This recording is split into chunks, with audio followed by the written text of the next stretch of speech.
Hi, I'm Katie Couric. Welcome to Eye to Eye. The rescue in Iraq of a kidnapped Italian journalist turned tragic back in 2005 when a U.S. soldier opened fire on the vehicle, rushing to bring her to safety. An Italian secret agent was killed in the incident.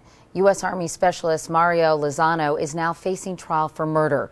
In this exclusive interview, Lozano spoke to Lara Logan and says his actions were entirely justified. Let's go back to that night. You've never spoken about it. Tell me what you remember. You're on the airport road. It's late at night.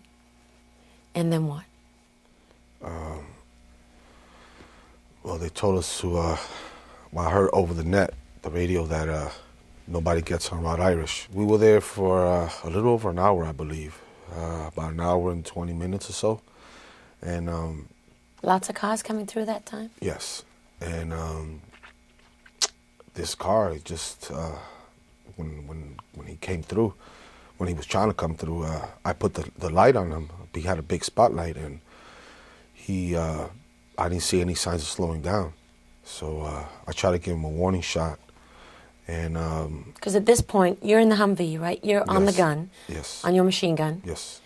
So you fire one warning shot, what, into the air? No, I fired it to my left. There was like a grassy area on my left. So I shot it there. We had 1-for-1 round, the aircraft rounds, which is 1 round, 1 tracer, 1 round, 1 tracer. So you could see that, you could see the rounds. It's not like it's just regular rounds that you can't see them. And the car still didn't stop. So what's going through your mind at that point? You're seeing this car coming at you. My daughters. I mean, my daughters is like #1 in my life, you know? And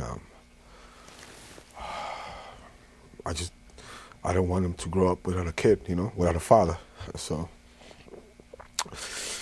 but that's what was going through my mind. It was my daughters. So you fire this warning shot. Yeah. What happens then? And the car still didn't stop. So I just had to shoot at the car. I had no choice. So. And your procedures state that you would aim first at the engine block, right, to try and stop the car. Yeah. Is that what you did? Yes. We tried to disable the vehicle and try to get the guys out for info to see what were they, you know, doing. And when the car stopped, unfortunately, you know, this gentleman was, you know, he was dead. The Italian journalist who was the freed hostage that was in that vehicle that night, yeah. She has said that there weren't those warning signs. And you have never spoken until now. So I want you to tell me, you were there, you witnessed this, you know what you did. Mm. Did you and the other American soldiers on that road that night go through the proper procedure? Tell me what you and the others did. Absolutely. We went everything, we did everything by the book, the way we've been trained to do.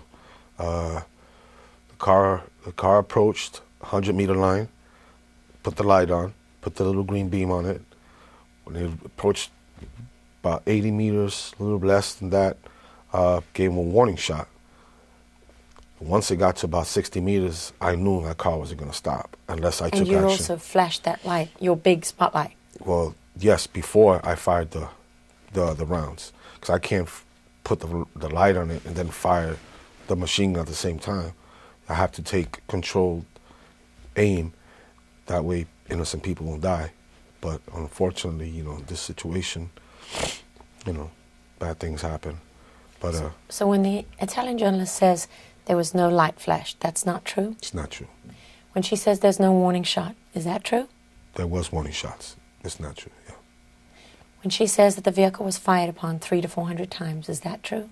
No, that's a lie. Because in order for that to happen, I would have to empty out a can of 7.62 rounds and reload, and that will take, you know, about a minute or so.